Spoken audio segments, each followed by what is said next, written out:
What shall I tell you?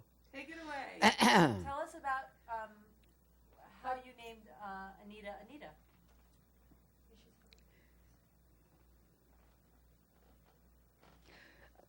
I shall tell you how I named my daughter Anita. I tell you where. My husband, Hugo, had, when he was smaller, a brother and a sister.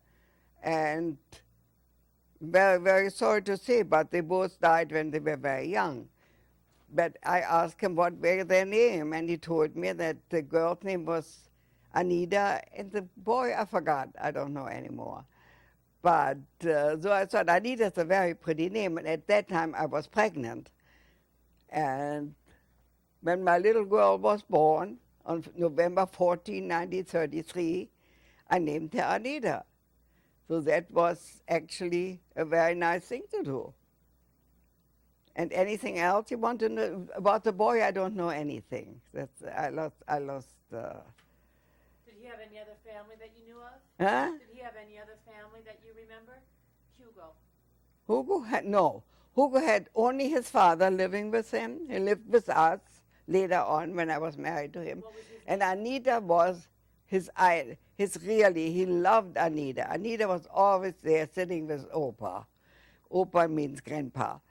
And he loved that. And it was very nice because she really had a grandfather with whom she could sit and he'd tell her stories. And there was a very close relationship between my daughter Anita and Opa and Grandpa Berend. How old was Anita when Grandpa Barrett died? Oh, he died, I think he died when she was about 6, 7 years old. But by that time it got already very shaky. She was gone already when he died because we had sent her to Switzerland. Did he stay behind in Germany as well? Hugo's father. Hmm? Did he stay behind in Germany with Hugo? No. Or he was already dead by then? No, he was. They were. I think I didn't even know when they came to Switzerland, to Germany, but he was retired. He was an old man, you know. He was, and he lived with, and he was very religious. He was very religious. He always went to the most religious synagogue in Berlin, and he was very nice company. He was not.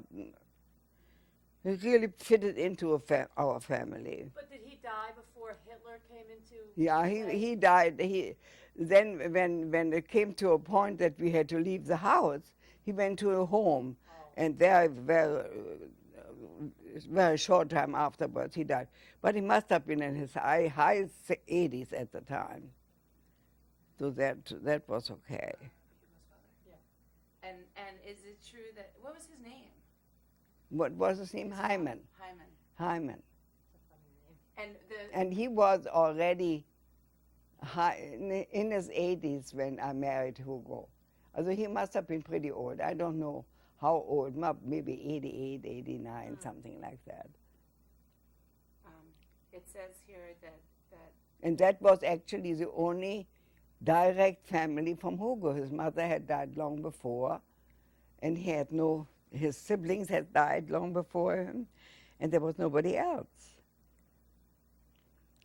it says here But he had cousins, and he had very wealthy cousins who lived in the Grunewald. That is it's actually, when you drive out of Berlin. A suburb? Yeah, it's a suburb of Berlin.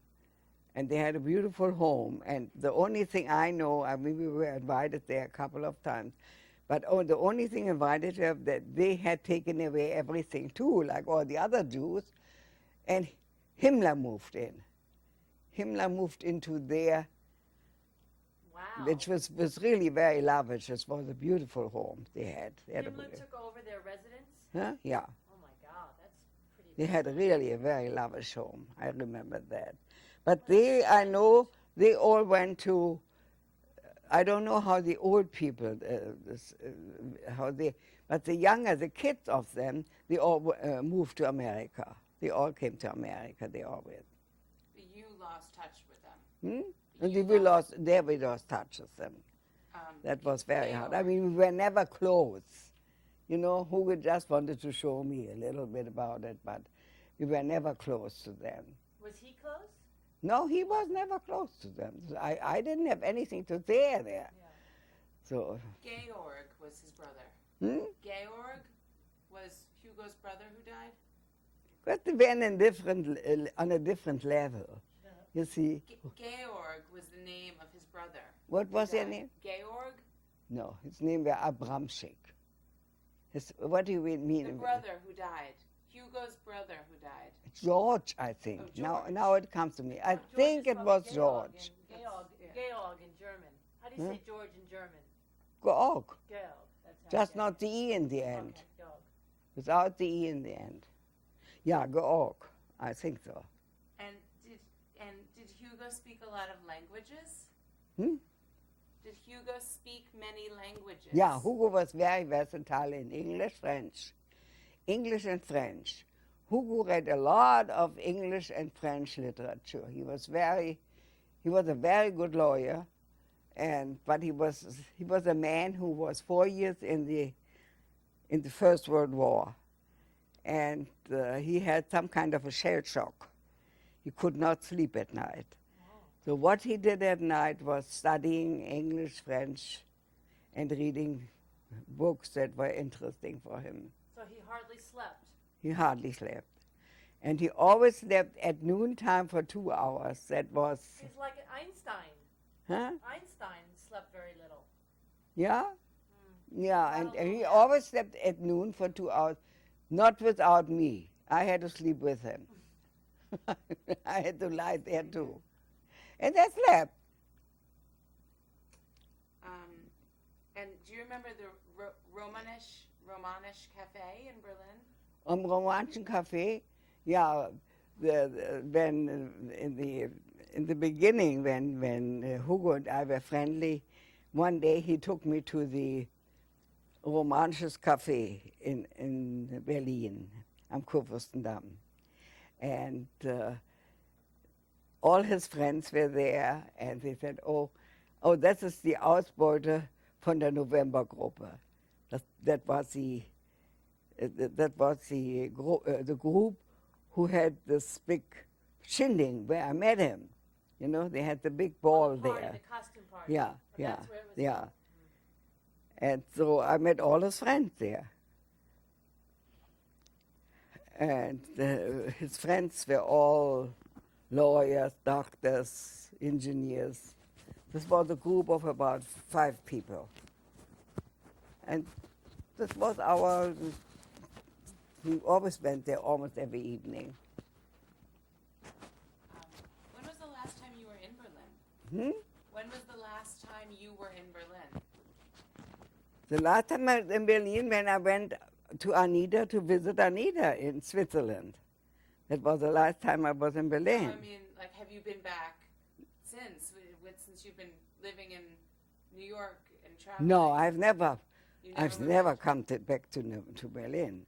I thought I have never come back to Berlin until I was invited from the government.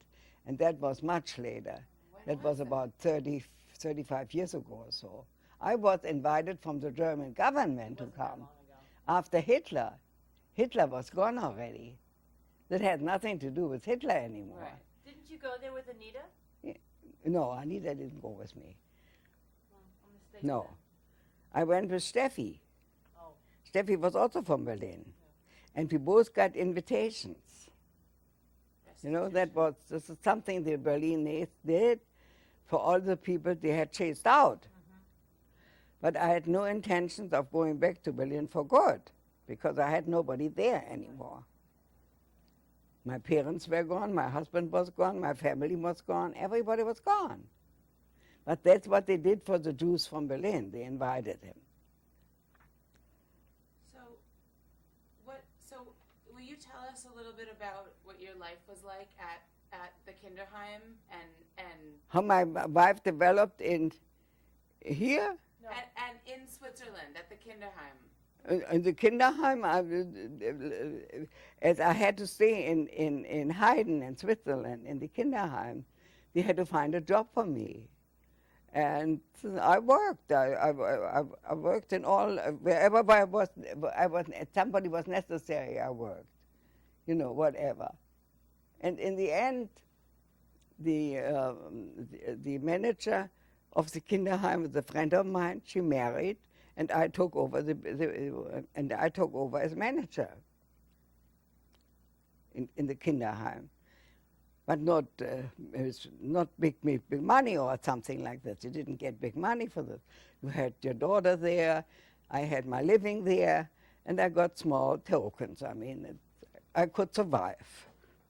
I just survived there. And then after the war ended, they told us that we can all go back to Germany. And I told them right away, that is completely out of the question that I go back to Germany. Because who was ever there? My parents, my father, my husband, they are all gone. My aunts, everybody was gone. So I don't think they wrote once and never again. And as my parents, my father and my brother had been in America at the time, they wanted us to come to America too. What did you want to do? It was the best thing we could do, I guess, at the time. I mean, if I wouldn't have anybody in America, I would have stayed in Switzerland. But I had my father there. I had my brother there. How did you meet Adi Glass? Adi Glass was a friend of Ralph, of my brother, when I came to Switzerland. And he got friendly with me too. And whenever I was off, we made vacations and we went together on excursions and things like that. But always with Ralph. He wasn't my friend. He was just somebody who I met, and I wasn't involved with him. So that he was just a friend. And I must say, I really had a good life there. My daughter and I, we were both protected. Nobody could do anything to us. But in the end, they found that we had to go someplace else. Wasn't Adi at some point an eligible bachelor? He was an eligible, yeah, he was an eligible. Wasn't there any thing? Yeah, but I didn't, listen, I had a husband in Germany. I couldn't think of marrying anybody. And I wouldn't have married Adi anyway. He was a very good friend, but he was not what I wanted as a husband. And that wasn't interesting, but he's still a good friend, up till now.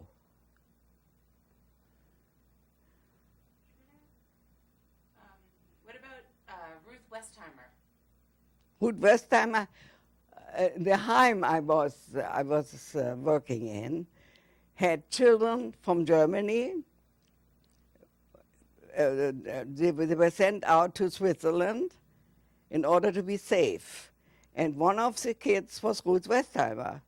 But I wouldn't mention her. I don't think it's under me to mention Ruth Westheimer. She behaved so badly that I really do not want her in anything. She's not important enough, And we had a lot of very nice girls and boys, and we really took care of the kids who later on came from Germany. We really were a home for kids who came over. The home was mostly for children who escaped Germany. And during the summer, when we had a special house, there came children from Zurich, from the cities, to enjoy the countryside and live with us for vacation or something like that. But we always had the kids from Germany.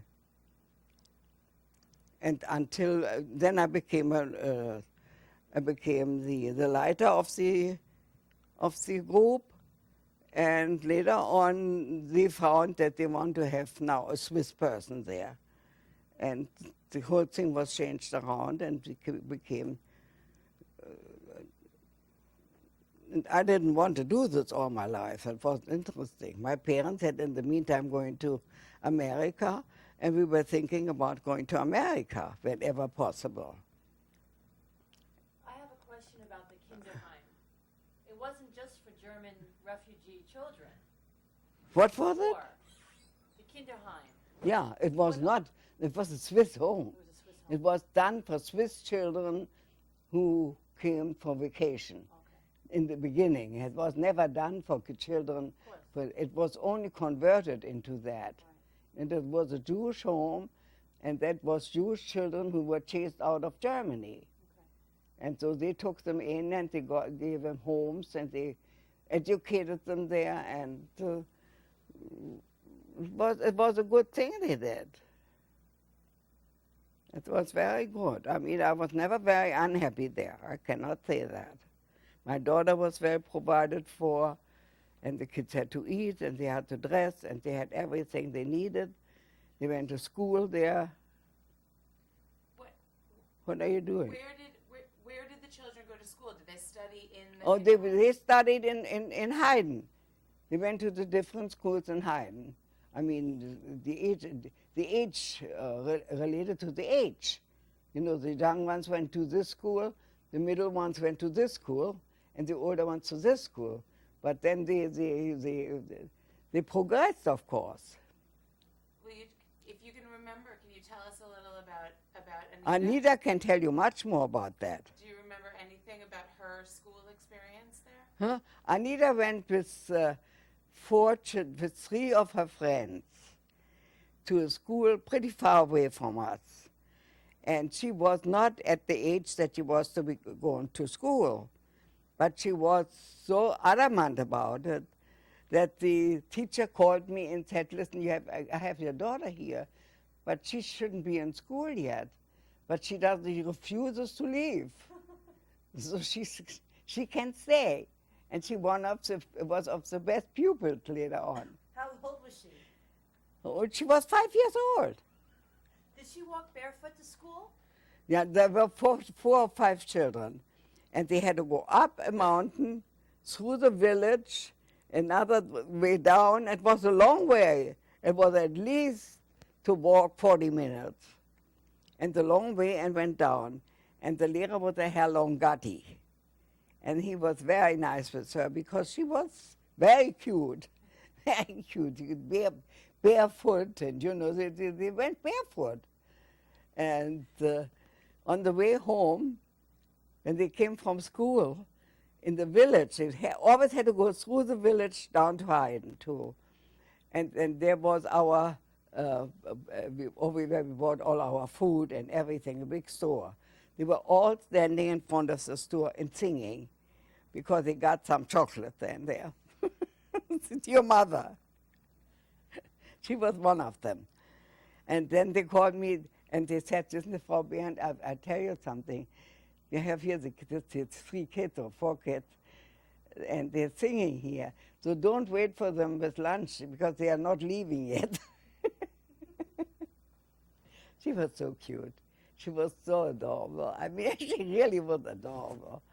And you know, this is one girl who learned to work very gracefully without shoes on stones and sand. And I could never do it. How do you do it? Oh, you do this. You I don't know. She explained to me how you do this. I said, don't explain it to me. I wouldn't understand it anyway. And she speak fluently. All the kids spoke fluently Schweizerdeutsch, but they were singing for their chocolate. Every day? Or whenever we knew already, when they didn't come down for lunch, we knew already they were standing there again and singing. Because until they came down from there, it took at least 15 minutes. Yeah. I wonder if she knows any of the songs. Oh, she was so adorable. She was so cute. Look at her singing some. She was so cute. You have no idea. She had you know what a botanisiertrommel is? it's like a handbag, but no, it's out of metal, and you can put animals, little bugs in there, and little plants or anything, plants or bugs or so.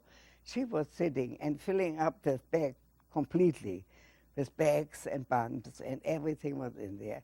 Sometimes it was so full with buns, she had to with bugs. She had to do. I said, "You cannot bring this in the house." I said, I said, remember that very well. You mean she's filling it with And bugs? then she got very sick. She was very sick. She had, what do you call it? I think, Whooping cough. huh? Whooping cough. No, not whooping cough. Whooping cough they all had, but that wasn't so bad. She had whooping cough before in Germany. She didn't get it. All the other kids had whooping cough. She told me a story. She was on a sled going somewhere, being pulled on a sled, throwing up off the side. No, that's possible that she threw up, but I mean, she didn't have whooping cough. She had before all the other kids. All the other kids came after she had a whooping cough. I know that. That I know very well. But she was, she had, what do you call it? Fever of some sort? No, it's like, Measles, mumps. no, what is it? Can't think of it Pneumonia? now. No, not pneumonia. You could run around with this sickness. Chickenpox? Measles? No. They have an A and a B. What? Oh, not hepatitis. Huh? Hepatitis? I really don't know anymore. Hepatitis A, hepatitis B. Yeah, Yeah, that's what hepatitis. it I think was. it was hepatitis. And she was pretty sick at that time. But she beat it. It was okay. We had a very, very nice doctor in the home, Dr. Buff. He was wonderful. He was great to the kids. He came down almost every day. And he really took good care of all of us.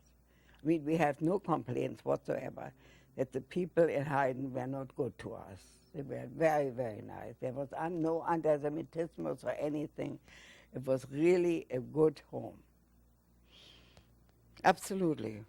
What were your sleeping arrangements like? What?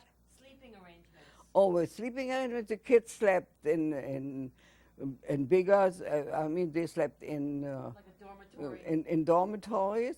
They had sleeper with bigger ones and smaller ones, and we put them together at age and the entsprechend age, so that they were with their friends and so on. So that was all very, very sanitary, very, very clean. Our kitchen was kosher, of course, and Anita, they never liked the food. I mean, I didn't blame them. I mean, they were not used to this kind of food. But the food was adequate and it was good. I mean, there's nothing to complain about this home for the children. And we had a very, very big yard and then a garden where we had vegetables and food, and the kids could pick it there. So they had a good time, I think. Was there a story about Anita and a grapefruit? And the grapefruit? She got a grapefruit that was supposed to be a very special I don't treat, and remember she that. hated it? I might not have been there. I don't remember that What story. was the food like that it was Food? not what they were used to? Food? We had Yeah. all kind of food. We had apples, we had pears, we had berries, we had everything. They had everything what they needed, they got at and we had milk, we had cheese, we had everything. The kids did not suffer from not eating or something like that. It was really a very well-run camp. Very well run. How many children did it And hold? then we had children, and then we had a teacher in school who taught them different Jewish things and things like that. How many children? That depended. Then we had this one big people coming, kids coming from Germany. They emptied out the children's home in Germany, and they sent all the children. And then they were integrated. And then came other children. You know, there were always somebody coming. We always had a full house. We always had a full house. And we had entertainment in the afternoon. We were reading to them. And they had, I mean, they really had a good time. They had free run of the place. They were in no way constricted, nothing. Anita never told you that, right? They never had anything, nothing. They had good beds. They had doctor visits. They had everything they needed. They really had everything. And we had very few kids sick. Only once we had I remember, I think we had, what was it? It was some kind of a children's sickness. And we had to empty out. They all went into the hospital. And Anita was not sick, and a couple of others and they were shipped to another place to be with children who were well. That was about an hour away from us. But that was only for the time that the kids were in hospital. It wasn't long. It was a very short time. No, it was very, I mean, if the Swiss did something, they did it right, that I must say. There was no complaint. And when the holidays came, we made plays, you know, we had theater, we had all kind of things. It was very nice. Did Mom have any roles in the plays? Who? Was she in the plays? Anita? Mm-hmm. Yeah, she was always into something. She was always into something. And did She was always one of the smallest ones. I mean, not smallest in size, but the youngest one. We had mostly older people, mostly older kids. They're all kids still. How many adults were living there? Oh, we had a cook. We had 2 girls who cleaned. We had couple of men who worked in the garden. So we had about, I would say, 8 to 10 people who worked there. And they were all good with the children. It was no trouble whatsoever. Clean, very clean. It was really a nice place to be. When it snowed, And when holiday came, the holidays were always celebrated. It was nice. And once in a while came the people from Zurich and brought some packages and things like that. So they all had everything they needed, actually. When it snowed, did everyone sing A, B, C, der Katze lebt in Schnee? Yeah. And in the evening, they always had, if they had a cut on the finger, or they had something wrong, or they had a throat ache or so, they came to the apotheke. And the apotheke, we were always there, either Ruth Riesenfeld and I, or somebody else of the girls who was already in charge. And they were all doctored up and things like that. They were put in bed with it. It was really well tended to. Absolutely. There's nothing wrong with it. When the war was out, I mean, after Hitler had been killed and so, and came the moment when for the kids we had Hannah, then we had this other lady. Then we had about 5 or 6 people who took care of the kids, only the kids. And they were very well-educated people who did that. I tell you something, Haydn was, for us, wonderful. I always felt that way. I knew we had to leave one day there. I mean, there was no way that we should stay there. But I mean, and a lot of people stayed. You know, a lot of young people stayed. They were still in Switzerland. I still see them after the war. I still saw them when I visited there. But it just so happened that we had a family in America, and we wanted to go. Pause. Hold that thought.